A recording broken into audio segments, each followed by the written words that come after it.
Leo Maxwell was convinced he had won. Standing at the year's most exclusive charity gala, the beautiful young woman on his arm was his glittering trophy proof that he'd successfully traded his old life and his old wife for a better one. He was the king of his new world, but in a room filled with New York's elite, the true center of power was about to make her entrance. The woman he discarded, the one he thought he'd broken, walked in like she owned the room, and Leo Maxwell froze, realizing she wasn't just attending the party. She was the main event. The Grand Astoria Hotel's ballroom was a galaxy of artificial stars. Crystal chandeliers, each the size of a small car, dripped light onto the city's most powerful figures. Men in bespoke tuxedos, their smiles as sharp as their suit creases, navigated the floor. Women draped in silk and diamonds moved like rare, beautiful fish in a billion-dollar aquarium. And in the center of his own small, self-important orbit stood Leo Maxwell. At 45, Leo was a man sculpted by ambition and the finest personal trainers. His dark hair had just a whisper of silver at the temples, a feature he believed made him look distinguished rather than old. His Patek Philippe watch was a subtle but clear signal of his status as the chief operating officer of Innovatech Solutions, a tech firm that had ridden the last decade's wave of success. Clinging to his arm was Amber Collins. At 24, she was everything his ex-wife, Seraphina, was not. Amber was a firework of youth and manufactured perfection. Her hair was a shade of blonde that didn't occur in nature. Her lips were plumped to a perpetual pout, and her dress, a crimson sequined number, was strategically engineered to display the assets Leo was now paying for. She was a living, breathing testament to his success, his virility, his triumphant second act. "Isn't this incredible?" Baby Amber breathed her eyes wide as she scanned the room. She was a junior marketing associate at Innovatech, a detail Leo found both convenient and deliciously scandalous. He'd plucked her from obscurity from a cubicle and placed her here in the epicenter of influence. "It's just another Tuesday, sweetheart," Leo said, with a practiced air of nonchalance, though his chest swelled with pride. He squeezed her hand. "Just stick with me. You'll see a lot of important people here. Try to remember their names." He was parading her, and they both knew it. Every polite nod from a competitor, every curious glance from a society matron was a point scored in a game only he was playing. The game was called I Upgraded. The divorce had been finalized a year ago. It was messy, brutal, and in his telling of the story entirely Seraphina's fault. She let herself go. He'd confided in his friends over expensive scotch. She lost her ambition. "I'm a shark, I have to keep moving," and she was content to be an anchor. The truth was far more complex. Seraphina had been his partner in every sense of the word. It was her inheritance, a modest but crucial sum, that had been the seed money for his first business venture, the one he'd sold to get his foot in the door at Innovatech. It was her late nights proofreading his proposals, her steady emotional support, that had fueled his climb up the corporate ladder. She had been the foundation, and once the skyscraper was built, he decided the foundation was unsightly and needed to be demolished. He had told her about Amber over a cold dinner in their sterile minimalist kitchen. He hadn't been apologetic. He'd been clinical, framing it as an unavoidable outcome, a simple matter of evolution. He had expected tears screaming a dramatic scene. Instead, Seraphina had just looked at him with a profound, soul-weary disappointment that had unsettled him more than any outburst could have.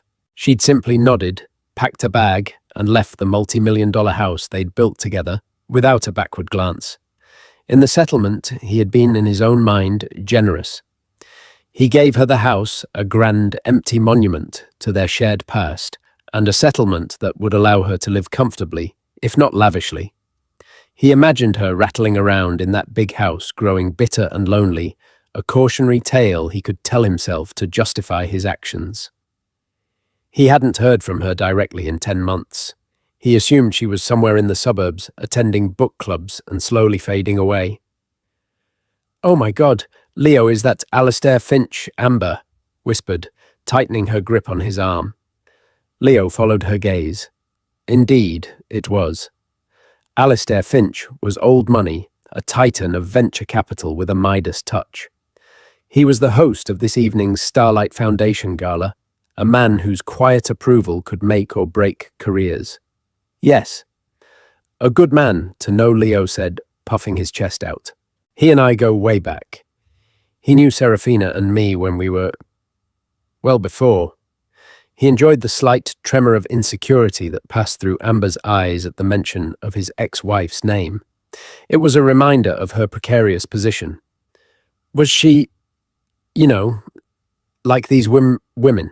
Amber asked, gesturing vaguely at the glittering crowd. Leo let out a short dismissive laugh. Hardly. Seraphina was plain, practical.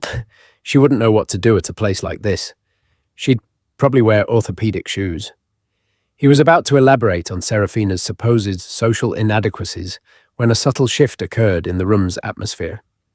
It wasn't a loud noise, but a gradual turning of heads, a chain reaction of murmurs that started near the grand arched entrance and rippled through the ballroom. The low hum of conversation faltered. Leo, annoyed by the distraction, turned to see what the commotion was about. And that's when his world, so carefully constructed, so perfectly curated, came to a dead stop. The blood drained from his face. His confident smile dissolved, replaced by a slack-jawed mask of disbelief. The champagne flute in his hand felt impossibly heavy. Because walking through the grand entrance, flanked not by a date, but by two of the city's most respected tech investors, was Seraphina. But it wasn't the Seraphina he remembered. It wasn't the woman he had filed away in his memory, under dowdy and defeated.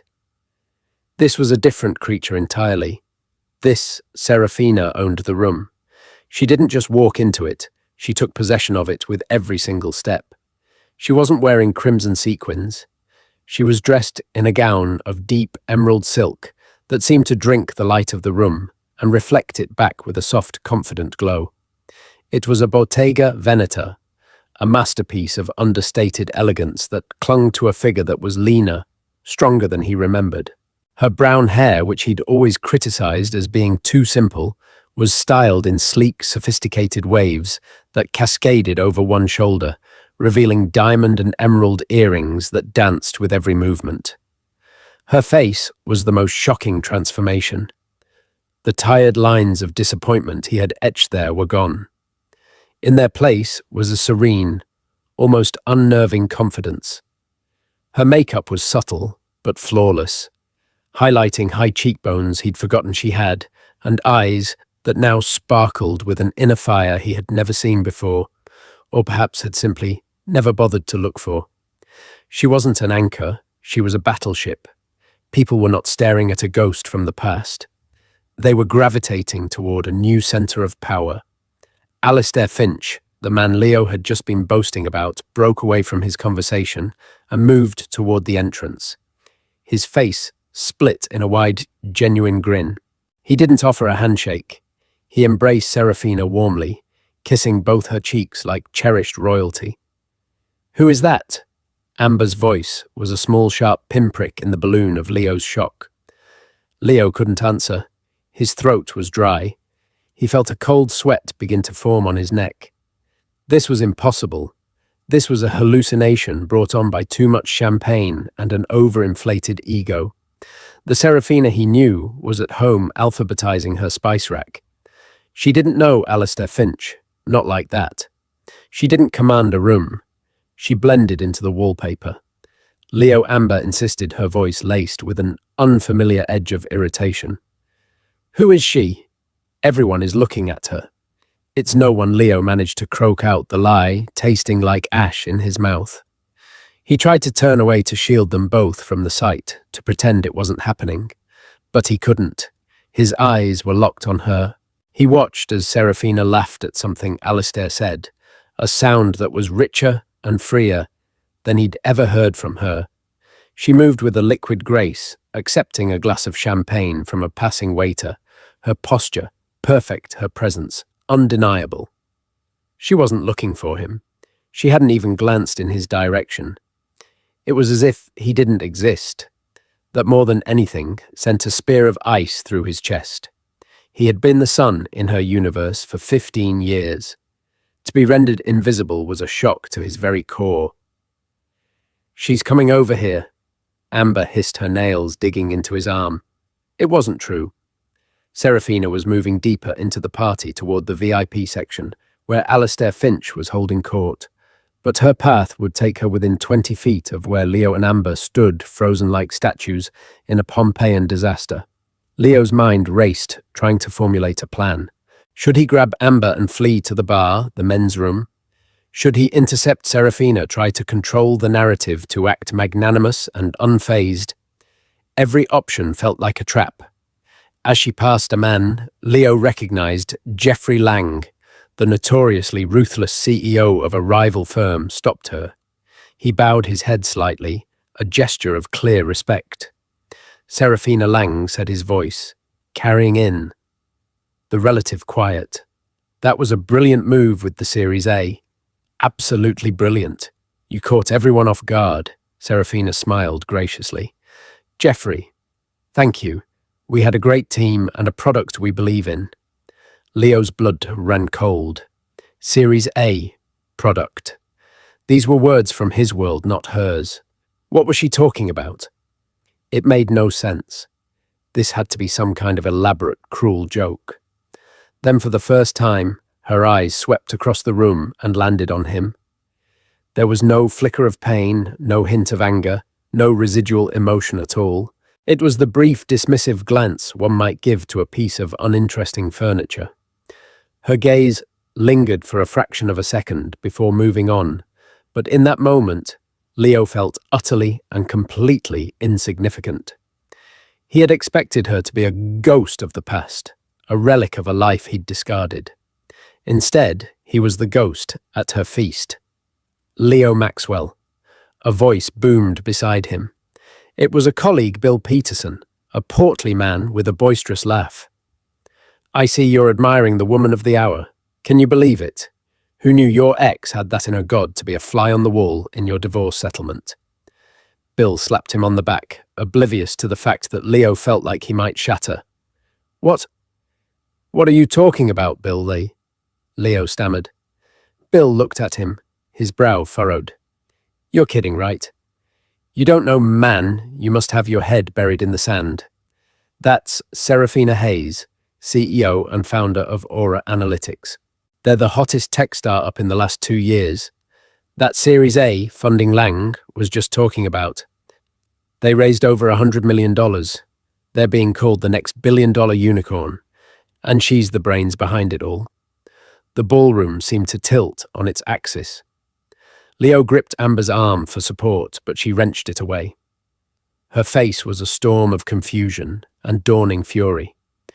"You told me she was a housewife," Amber accused, her voice low and venomous. "You told me she was a nobody. You told me she wore orthopedic shoes." Leo couldn't speak. He just stared at the back of the emerald silk gown, at the woman who was not just attending the party, but was on the verge of owning the entire world he had worked so hard to conquer. He had thought he'd left her in the dust. He was just now realizing he'd been lapped. The revelation hung in the air between Leo and Amber, thick and suffocating. Aura Analytics, $100 million. CEO. The words echoed in Leo's skull, a dissonant chorus that drowned out the orchestral music. It was a narrative so far removed from the one he had written for Seraphina that his mind struggled to process it. A tech startup, Amber's voice was sharp, cutting through his stupor. The wide-eyed ingenue was gone, replaced by a cold-eyed calculator. "What kind of tech startup I don't know," Leo admitted, his voice a hoarse whisper. He felt foolish, ignorant. He, the COO of a major tech firm, had been completely oblivious to the rise of a unicorn founded by the woman who used to iron his shirts. He watched as Seraphina, now seated at Alistair Finch's private table, laughed. She wasn't just a guest at the table, she was the centre of it. Men who Leo had spent years trying to get a 5-minute meeting with were leaning in, listening intently to her every word. She held a wine glass with an easy elegance, using it to punctuate a point in a conversation he couldn't hear but could feel the importance of. Amber followed his gaze, her jaw tight. She was no fool. She had hitched her wagon to Leo because he represented power, access, and a lifestyle she craved. Now across the room was a woman who seemingly possessed a level of power that dwarfed Leo's. And worse, it was the woman Leo had painted as a pathetic disposable relic. "You lied to me," Leo Amber said, her voice dropping to a dangerous low. "You didn't just omit details. You actively lied." "I didn't lie. I didn't know," he snapped, his own fear and humiliation curdling into anger. "How could I know? When we were married, her biggest ambition was perfecting her sourdough starter." Even as he said it, a sliver of an unwelcome memory pierced his consciousness. Seraphina, years ago, sitting at their kitchen table, late at night, sketching complex diagrams on a notepad. He'd glanced over her shoulder, seen what looked like flowcharts and code logic. "What's that?" he'd asked, disinterested. "Oh, just an idea," she'd said, quickly closing the notebook. "A way to streamline data analysis, to predict user behavior more intuitively." "Sounds boring," he had replied, reaching for a beer. "Did you remember to pick up my dry cleaning?" The memory, once trivial, now felt like a branding iron on his soul. That boring idea was likely the seed of Aura Analytics, an idea she had probably tried to share with him, only to be met with his casual disinterest and towering ego. He hadn't just been an unsupportive husband, he had been a blind fool. Whispers started to circulate through the room, connecting the dots that Leo had failed to see. "That's Leo Maxwell's ex-wife. Heard he left her for that young thing on his arm. What an idiot. He traded a gold mine for a piece of glitter. Famaser, Alistair Finch backed her from the start. They say he saw the genius in her plan when her own husband couldn't." Each overheard snippet was another nail in his coffin. He could feel the eyes of his peers on him, their expressions a mixture of pity and morbid curiosity. He who had walked in feeling like a king now felt like a court jester in a tragedy of his own making. Amber, meanwhile, was doing her own calculations. Her allegiance was to power, and the balance of power in the room had just shifted dramatically. Her gaze flickered from Leo's pale, sweating face to Seraphina's radiant, confident one. She saw the past and the future, and she was smart enough to know which was which. "I need some air," she said, curtly, detaching herself from him completely. She didn't walk toward the exit. Instead, with a newfound purpose in her step, she began to navigate a path around the edge of the room, a path that would, with seeming coincidence, lead her past the dessert table near Alistair Finch's VIP area. It was a transparently tactical retreat. Leo was left alone, an island of humiliation, in a sea of judgment. He watched Amber go, a dull ache of betrayal compounding his shock. He had seen her as a prize, a symbol of his status. It had never occurred to him that she too was a pragmatist, and that he was merely a stepping stone. Now that a bigger, better stone had appeared, he was in danger of being submerged. He needed a drink, a real one. He made his way to the bar, his movements stiff and awkward. He ordered a double scotch and downed it in 2 desperate gulps, the burn doing little to quell the fire of shame in his gut. As he leaned against the bar, trying to appear casual, he saw Seraphina rise from her seat. For a heart-stopping moment, he thought she was coming for him. A public confrontation, a well-deserved diatribe. He braced himself for the impact. But she wasn't looking at him. Alistair Finch had moved to the small stage at the front of the ballroom, tapping a microphone. The orchestra quieted down. A hush fell over the crowd. "Ladies and gentlemen, thank you all for being here tonight to support the Starlight Foundation." Alistair began, his voice warm and commanding.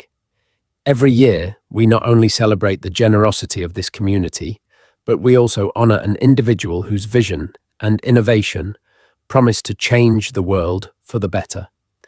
This year, our Innovator of the Year award goes to someone who embodies resilience, brilliance, and the sheer force of a revolutionary idea. Leo's heart hammered against his ribs. It couldn't be. She has built from the ground up a company that is poised to redefine the landscape of data analytics and artificial intelligence. Alistair continued his eyes, scanning the crowd before landing with pride on Seraphina. Her journey is a testament to the fact that one's greatest potential is often forged in the fires of adversity. Leo felt the room close in around him. Every eye was now on Seraphina as she moved toward the stage. It gives me immense pleasure, Alistair beamed, to present this year's award and to introduce our keynote speaker, the founder and CEO of Aura Analytics, Ms. Seraphina Hayes. A wave of thunderous applause erupted through the ballroom. It was a genuine, enthusiastic ovation. Leo stood frozen, the empty scotch glass clutched in his hand, as the woman he had thrown away stepped into a spotlight he had always believed was reserved for him. The spotlight found Seraphina illuminating the emerald silk and the quiet power that radiated from her. She ascended the few steps to the stage with a poise that felt both innate and hard-won. She shook Alistair's hands, accepted the heavy star-shaped crystal award, and turned to face the audience. Leo watched, paralyzed. The entire room was rapt, their attention focused solely on his ex-wife. He saw Amber standing near the edge of the crowd, her face a mask of cold, calculating awe. She wasn't looking at him at all anymore. Her focus was entirely on the woman on stage. Seraphina placed the award on the lectern and leaned toward the microphone. The room was so silent, Leo could hear the frantic beat of his own heart. "Thank you, Alistair," she began, her voice steady and clear, carrying to every corner of the vast ballroom. "And thank you to the Starlight Foundation. To be recognized among such esteemed company is a profound honor." She paused, her gaze sweeping across the faces, looking up at her. For a terrifying second, Leo thought her eyes met his, but it was a fleeting, impersonal scan. Alistair mentioned that potential is forged in adversity. She continued, her voice gaining a new layer of depth. "He's right. Sometimes the universe has to completely demolish your world so that you can be forced to build a new one. Sometimes you have to be left standing in the rubble of a life you thought you wanted to finally see the blueprints for the life you were meant to have." The words were not accusatory, yet they landed on Leo like physical blows. He knew with sickening certainty that he was the demolition crew she was talking about. He was the one who had left her in the rubble. 2 years ago, she said, I found myself at a crossroads. I had dedicated my life to supporting a vision that, as it turned out, was not my own. I had poured my energy, my ideas, and my heart into a foundation that was ultimately hollow. A low murmur rippled through the audience. People who knew their story exchanged knowing glances. Leo wanted the floor to open up and swallow him whole. And when that foundation crumbled, it felt like the end. It was quiet, it was empty, and for a while I thought that emptiness was all that was left. But then a funny thing happens in the silence. You start to hear your own voice again, the one that's been drowned out for years by the needs and ambitions of others. And my voice was asking a question I hadn't let myself consider in a very long time. "What do you want to build?" She smiled, a small, genuine smile that lit up her face. The answer was Aura Analytics. It was an idea I'd had for years, an idea about creating a more human, more intuitive way to understand data, to see the patterns and stories within the noise.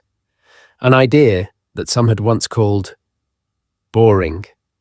A few people chuckled. Leo flinched as if he'd been struck. She had remembered. She had taken his casual cutting dismissal and used it as fuel. I took what I had left, which wasn't much, and I invested it in myself. I found a small office. I hired 2 brilliant young coders who were smarter than me, and we worked. We worked through the nights fueled by cheap coffee and a shared belief that we were onto something.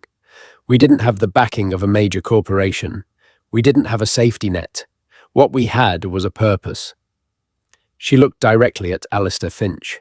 And then we found partners, people like Alistair who don't just invest in a business plan, but in a person's potential. They see the strength you've forgotten you have.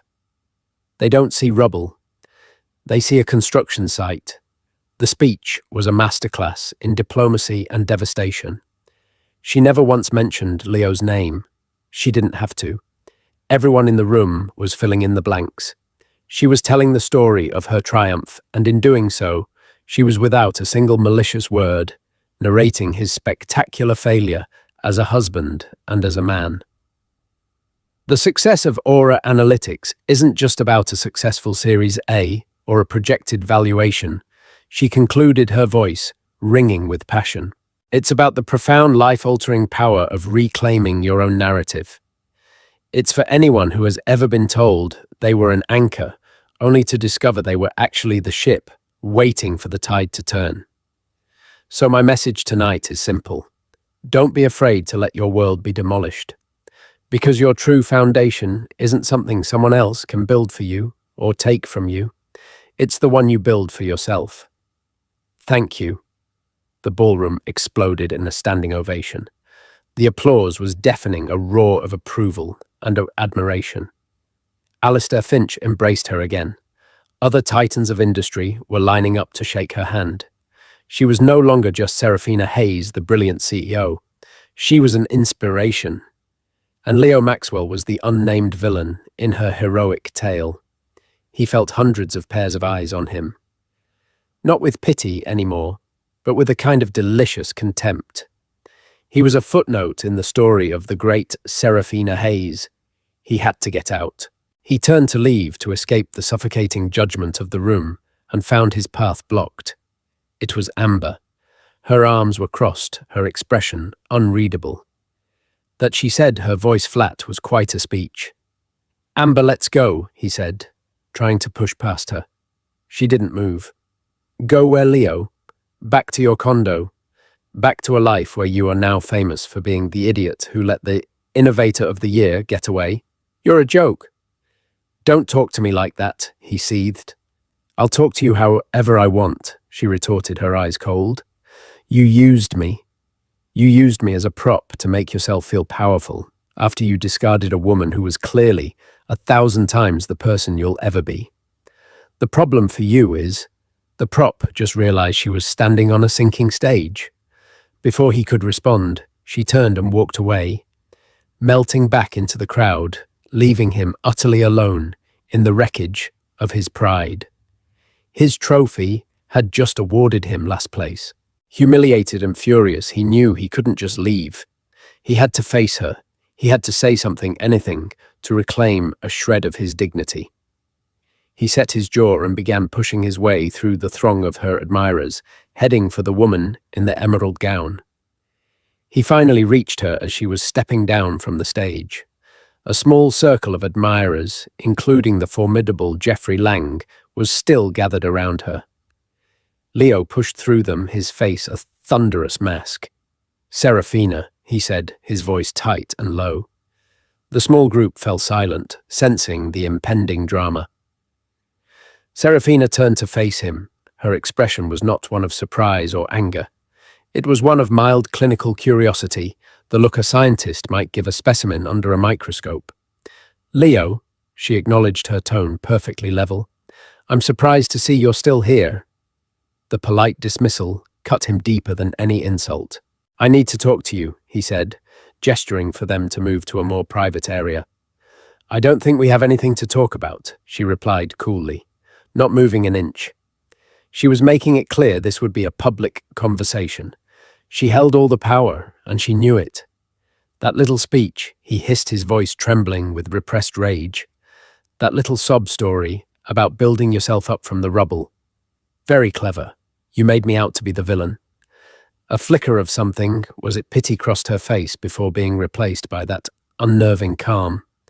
"Did I don't believe I mentioned your name." The story was about me. I'm sorry if you saw yourself in the part of the demolition crew. Perhaps that's something you should reflect on." Geoffrey Lang let out a barely suppressed snort of laughter, which he tried to cover with a cough.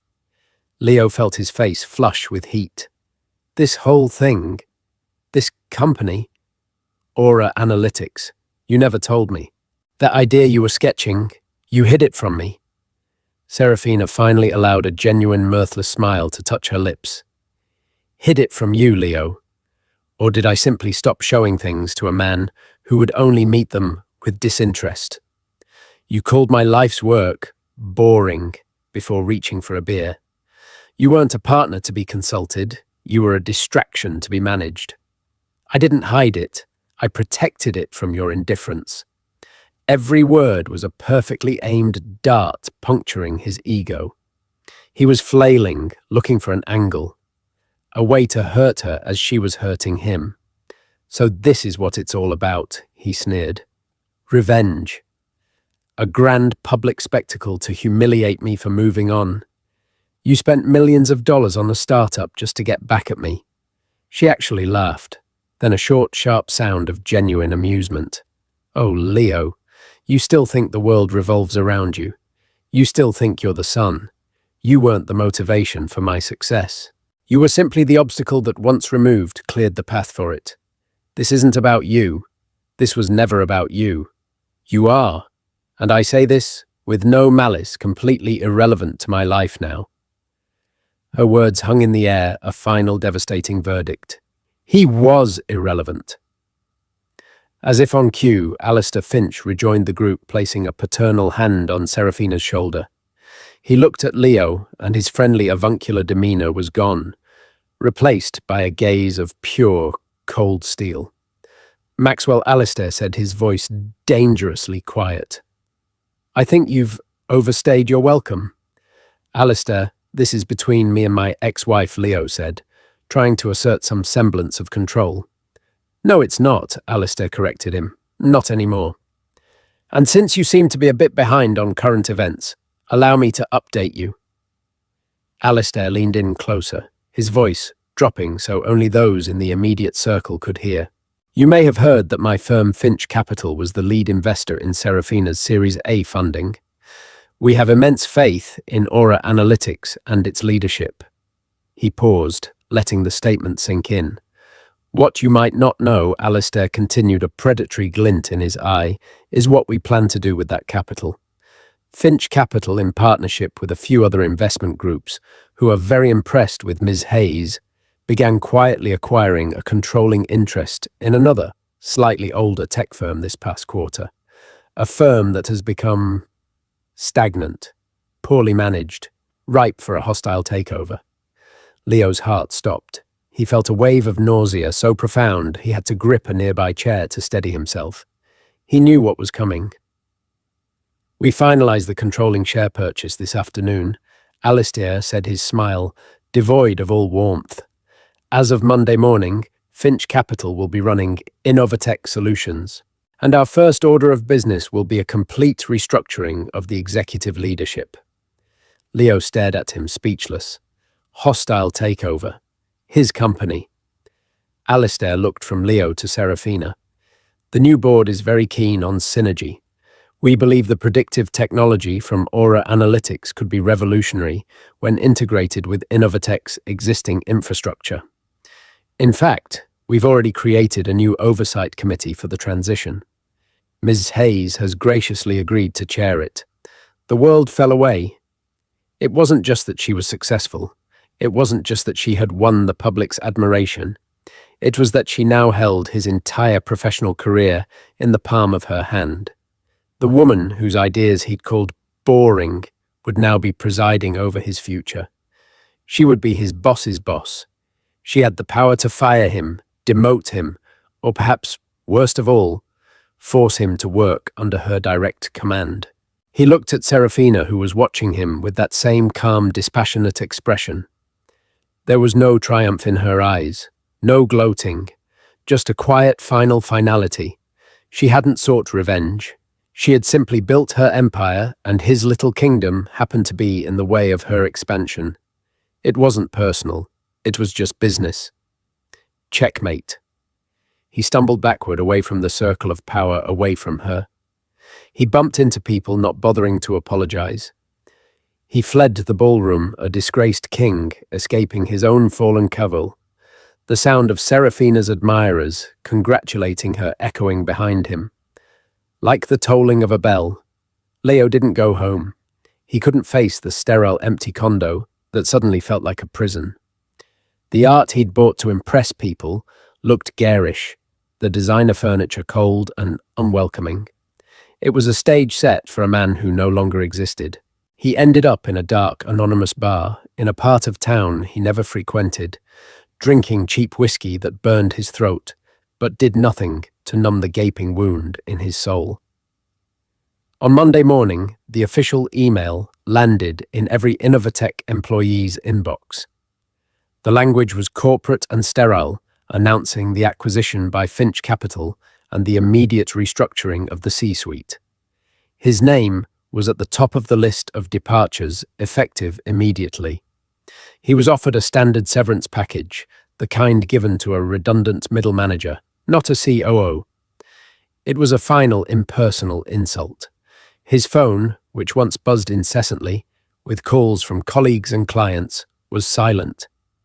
The power brokers who had clapped him on the back now wouldn't return his texts. He was a pariah, a walking punchline in the city's corporate circles. The story of the gala was everywhere. He was the man who had traded a queen for a pawn, only to find himself checkmated by her in front of the entire world. Amber never called. He saw on social media, a week later, that she had quit her job at Innovatech and posted a long, gushing message about being inspired by female entrepreneurs like Seraphina Hayes, and was now looking for opportunities at companies with visionary leadership. She was already angling for a spot in Seraphina's new world. Leo was left with nothing but the rubble he had created. A month later, Seraphina sat in what used to be Leo's office. It had been completely redecorated. The dark, heavy mahogany desk was gone, replaced by a sleek white standing desk overlooking the city. The walls were covered not with abstract art, but with whiteboards filled with complex algorithms and flowcharts, the vibrant, collaborative heart of Aura Analytics. Alistair Finch sat in one of the guest chairs, a cup of coffee in his hand. "The transition is going smoother than expected," he said. "Getting rid of the dead wood at the top helped." Seraphina nodded her eyes on the city below. There was good talent here. They just needed a new direction, a purpose. "Have you heard from him?" Alistair asked gently. "No," Seraphina said without a trace of emotion. "I wouldn't expect to." She didn't hate Leo. Hate was a fire that required fuel, and she had stopped feeding it a long time ago. What she felt now was a distant, detached pity for a man who had been so blinded by his own reflection that he couldn't see the value in anything else. His fate wasn't a punishment she had inflicted. It was the natural consequence of his own choices. She hadn't set out to destroy him. She had only set out to build herself. Her phone buzzed. It was a message from the lead architect on her new project. Not a corporate one, but a personal one. The grand empty house Leo had left her with, the one he imagined her rattling around in, had been sold. With the proceeds and her own newfound wealth, she was funding the construction of a new downtown centre for young women in STEM, providing mentorship and seed funding for their own ideas. She was turning the very symbol of her old stifled life into a launching pad for a new generation of visionaries. She looked out the window, not at the past, but at the sprawling cityscape of her future. The sun was rising, casting long shadows that looked like roads leading to endless possibilities. The demolition was complete. The silence had been heard, and from the rubble, something strong and beautiful and entirely her own was continuing to rise. 6 months passed. For Seraphina, the whirlwind of launching a groundbreaking IPO for Aura Analytics had consumed her every waking moment. The company had not just met expectations, it had shattered them.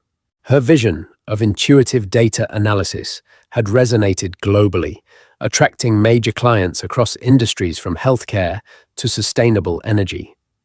She was no longer just a rising star, she was a supernova. The downtown center for women in STEM was also nearing completion. Seraphina had poured her heart and soul into the project, ensuring it was not just a building, but a vibrant hub of innovation and support. She had personally interviewed mentors, curated workshops, and even established a small venture capital fund to provide seed money for promising young entrepreneurs. The grand opening was scheduled for the following month, and it felt like a far more significant milestone than any boardroom victory. Leo, on the other hand, had vanished from the public eye. Rumors circulated. Some whispered he had moved to Florida, living off his severance and the rapidly dwindling returns from his investments. Others claimed he was trying to start a new venture, something in the cryptocurrency space with predictably disastrous results. Seraphina made a conscious effort not to dwell on his fate. He was a closed chapter, a lesson learned, not a lingering presence in her life. One crisp autumn evening, as Seraphina was leaving her office, her executive assistant Olivia approached her with a hesitant expression. "Seraphina, there's a gentleman in the reception area asking to speak with you. He doesn't have an appointment." "Who is it?" Olivia Seraphina asked already, mentally running through a list of potential last-minute investors or board members. Olivia shifted uncomfortably. "He said his name is Charles Maxwell. He said he's Leo's father." Seraphina paused. She hadn't spoken to Leo's family since the divorce. The interactions had always been polite but superficial, focused mainly on holiday pleasantries. "Charles is here. Did he say what he wanted? He just said it was important. Seraphina, he looks quite frail." A wave of unexpected emotion washed over Seraphina. Charles had always been a kind, unassuming man, often overshadowed by his ambitious son. She remembered him tending his rose garden, always ready, with a quiet smile and a piece of sensible advice she hadn't always heeded. "All right, Olivia," Seraphina said, softening. "Please, show him in." A few moments later, Charles Maxwell entered her office. He was thinner than she remembered, his shoulders stooped, and his usually bright eyes held a weary sadness. He clutched a worn leather briefcase in his hand. "Seraphina," he said, his voice a little shaky. He offered a hesitant smile. "Thank you for seeing me." "Charles, please have a seat," she said, gesturing to one of the chairs. "Can I get you some water or coffee?" "No, thank you, dear. I won't take up much of your time." He sat down heavily, placing the briefcase on the floor beside him. He looked around her spacious, modern office, a stark contrast to the opulent but impersonal one Leo had occupied. "You've done well, Seraphina, truly well. Leo always had the drive, but you always had the vision." Seraphina remained silent, unsure of where this conversation was going. Charles sighed, running a hand over his thinning grey hair. "I haven't heard from Leo in months, not since everything happened. He's always been proud, you know. Too proud sometimes for his own good." "Yes," Charles, Seraphina said gently. "I do know. His mother and we're worried about him. We hear things whispers, but nothing concrete. He's not answering our calls." Charles's voice cracked with emotion. "Seraphina, I know things ended badly between you two. Terribly badly, and I'm not here to defend his actions. What he did, it wasn't right. It wasn't the son we raised." He paused, taking a deep breath. "But you always had a good heart, Seraphina, and you always had a way of seeing through the noise. I was hoping you might have heard something, anything, perhaps a mutual acquaintance, someone he might have reached out to." Seraphina felt a pang of sympathy for the older man. Regardless of what Leo had done, he was still Charles's son. "I haven't heard anything directly, Charles, but I can make some discreet inquiries. There are people in our industry who might have crossed paths with him if he's trying to start something new." Charles's face brightened slightly. "Oh, Seraphina, I would be so grateful. We just want to know he's all right. His mother, she's been beside herself." He reached down and picked up the worn briefcase. He placed it on her desk. There's something else. Something I wanted to give you. It belongs to you, really. Seraphina looked at the briefcase, her brow furrowed. Charles unlatched it and opened the lid. Inside, nestled on a faded velvet lining, were several old journals and notebooks, their pages yellowed with age. These were your grandmother's, Charles explained softly. Your father gave them to Leo a long time ago, after your grandmother passed. He thought Leo would appreciate them. Your grandmother was a brilliant woman, Seraphina, a chemist. She had all sorts of ideas, inventions. She even started her own small lab for a while. Seraphina stared at the journals, a lump forming in her throat. She had vague memories of her grandmother, a formidable woman with kind eyes and ink-stained fingers. She hadn't known about the journals about her grandmother's scientific pursuits. Leo. He never really looked at them, Charles continued sadly. They've just been gathering dust in a box in the attic. When I was cleaning out the house recently, I found them. I realized they should be with you. You're her legacy now, Seraphina. You have her spirit. Seraphina reached out and gently touched the cover of one of the journals. The paper felt fragile under her fingertips, holding the echoes of her grandmother's thoughts and dreams. A connection to her past, a heritage she hadn't known she possessed. Thank you, Charles, she said, her voice thick with emotion. This means more to me than you know. Charles nodded, a faint smile returning to his lips. I hoped it would. You were always more like her than Leo ever was. He stood up, his movements still a little unsteady. Thank you again, Seraphina, for listening, for anything you might find out about Leo. Of course, Charles, she said, standing as well. I'll let you know if I hear anything. After Charles left, Seraphina sat down again, her gaze fixed on the open briefcase. She carefully lifted one of the journals. The pages were filled with her grandmother's elegant script, interspersed with chemical formulas and sketches of strange-looking apparatus. As she began to read, a sense of wonder and connection filled her. She wasn't just a tech CEO, she was part of a lineage of innovative women, a torchbearer of a legacy she was only just beginning to understand. The next few weeks were a blur of IPO preparations and the quiet exploration of her grandmother's journals. Seraphina found herself increasingly drawn to the stories within those yellowed pages, the challenges her grandmother had faced as a woman in science in a different era, her unwavering curiosity and determination. It gave Seraphina a new perspective on her own journey, a sense of continuity and purpose that went beyond the bottom line. She did make some discreet inquiries about Leo through mutual business contacts. The reports were not encouraging.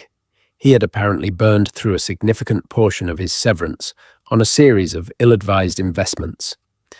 He was now working odd jobs, struggling to maintain the lifestyle he had once taken for granted. There was a pervasive sense that he was adrift, unable to adapt to his new reality.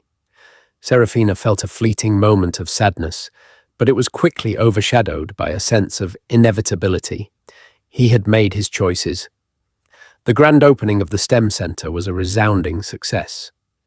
Seraphina stood on the stage, surrounded by bright young women, eager to change the world, and spoke not just about her own journey, but about the legacy of her grandmother, whose spirit now infused the very walls of the building. As she cut the ribbon, she felt a profound sense of fulfillment. This was more than just a business triumph. It was about building a future where other women wouldn't have to fight as hard for their place in the world of innovation. That evening, as she returned to her quiet apartment, Seraphina found a small, unregistered package waiting for her. Inside was a single, unaddressed letter. The handwriting on the envelope was vaguely familiar. With a sense of trepidation, she opened it. The letter was short, written in a shaky hand. Seraphina, I saw the news about the STEM Center. Your grandmother would have been proud. I know I haven't earned the right to say this, but I am too. I understand now. I understand what I lost. Leo. Seraphina read the brief message twice.